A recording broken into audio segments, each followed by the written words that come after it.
Inilah Republik Yaman, salah satu dari tempat-tempat di mana peradaban dimulai.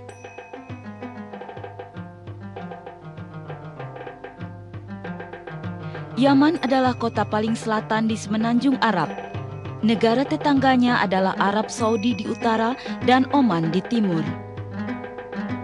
Sana'a adalah ibu kota Republik Yaman yang dipercaya sebagai salah satu dari kota-kota tertua di dunia. Letaknya di sebuah lembah kira-kira 2.250 meter di atas permukaan laut. Republik Yaman yang baru meliputi wilayah seluas lebih dari 200 juta meter persegi. Sebelum 22 Mei 1990, penguasa Republik menggabungkan dua negara yang tadinya terlibat perang saudara. Sekarang rakyat Yaman hidup di era baru. Di Sana'a, banyak aktivitas dilakukan penduduknya yang kebanyakan adalah orang Muslim. Tidak lama setelah perang, mereka sangat menikmati hidup mereka. Yaman Utara dan Yaman Selatan kini bergabung di bawah satu bendera. Walaupun mereka menjalani proses modernisasi yang berkembang cepat, namun nilai-nilai tradisional tetap hidup.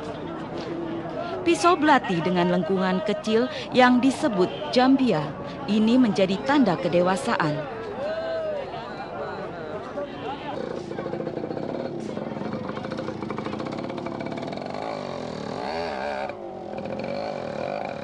Kebanyakan penduduk Sana'a berasal dari Turki. Mereka tinggal di tempat pemukiman dekat dengan pasar yang disebut Suk Al-Mil.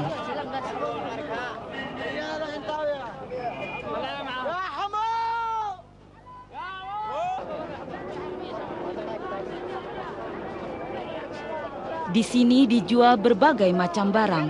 Terdapat lebih dari 40 pasar kecil dalam kota tua ini. Masing-masing menempatkan kios-kios yang menjual dagangan yang bermacam-macam.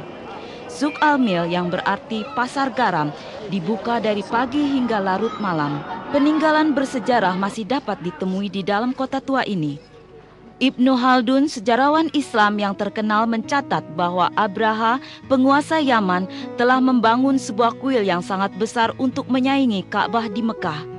Lokasi strategis Mekah yang di pusat semenanjung Arab menjadikan tempat itu sebagai tempat yang cocok dan tempat beristirahat bagi iring-iringan dan pedagang yang menjual dagangan mereka antara Yaman dan Syam atau Syria. Inilah Al-Khalis yang dibangun pada abad 6 Masehi. Abraha membangun untuk menarik penduduk Sana'a berdoa di sini sebagai pengganti Mekah. Upaya Abraha sia-sia karena merasa iri, dia membentuk tentara bergajah untuk menyerang Mekah. Namun serangan itu gagal. Kejadian ini dicatat dalam surat Al-Fil. Bukankah Allah telah menjadikan tipu daya mereka untuk menghancurkan Ka'bah itu sia-sia? Keahlian bidang arsitektur orang Yaman diwujudkan dalam bentuk bangunan ini. Seni mereka yang tinggi dapat diapresiasikan dengan mempelajari gambar-gambar dan pahatan-pahatan pada dinding bangunan. Semen dan dinding batu kapur ini disebut gipsun. Setiap pola gambar-gambar tersebut memiliki arti tersendiri. Setiap bangunan dihiasi dengan lekuk ukiran. Gabungan yang sempurna atas fungsi dan arsitektur tradisional terlihat memberikan rumah-rumah dalam kota tua ini memiliki identitas unik tersendiri. Arsitektur yang hebat dari penduduk Yaman telah dikenal selama beratus-ratus abad.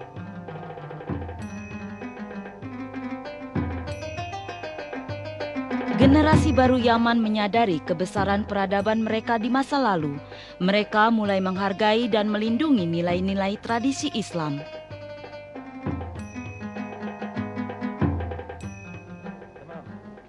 Profesor Yusuf Mohammed Abdullah memiliki kecintaan yang kuat pada bidang arkeologi. Dia telah melakukan banyak penelitian mengenai sejarah Yaman kuno. Lulusan Universitas Amerika, Beirut, dia sekarang menjabat sebagai Direktur Museum Manuskrip dan Benda-benda Antik.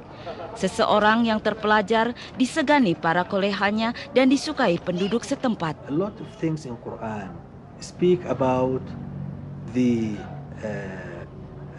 events of the past. What happened in the past what happened to our predecessors in order to take the lesson.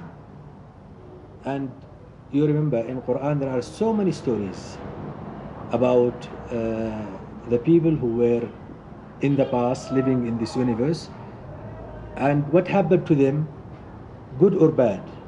And always in Quran, after each story there is a lesson. So which means that we are required, we are asked by our religion, by Islam, to look in this earth for the relics of our predecessors and to see what happened to them in order to get the lesson again and not to repeat the same mistake.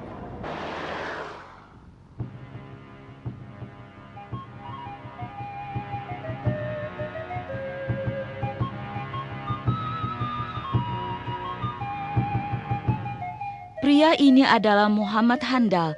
Dia bekerja pada Kementerian Penerangan Yaman. Pekerjaan sehari-harinya adalah mengantarkan wisatawan ke tempat-tempat bersejarah di Yaman. Saat ini tujuannya adalah Istana Ratu Balkis, seorang penguasa kuat di masa lalu yang kemudian menjadi pengikut Nabi Sulaiman. Penemuan arkeologi dari masa Nabi Sulaiman dan Ratu Balkis dapat ditemukan di Lembah Ma'rib.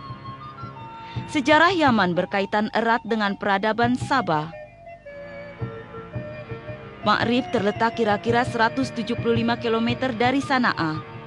Perjalanannya berkelok-kelok, jalan yang berangin saat melintasi gurun-gurun, sisi-sisi bukit dan lembah seakan memperingati pengemudi untuk berhati-hati. Ma'rib dengan wilayah seluas 40.000 km persegi terletak di lembah yang sunyi. Dari sisi Gunung Wa'um, Lembah Adana dapat terlihat. Disinilah terletak Ma'rib yang menjadi ibu kota peradaban kuno jauh ke belakang pada 1000 sebelum Masehi. Pemerintahan pada peradaban ini dikatakan berhasil bertahan lebih dari 1400 tahun. Kaum Sabah adalah pemuja matahari, namun mereka menganut kepercayaan sejati setelah Ratu Balkis menganut kepercayaan yang diajarkan Nabi Sulaiman.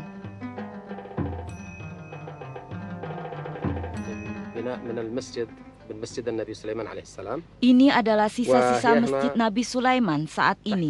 Masjid sedang menjalani proses perbaikan di bawah sebuah institusi internasional.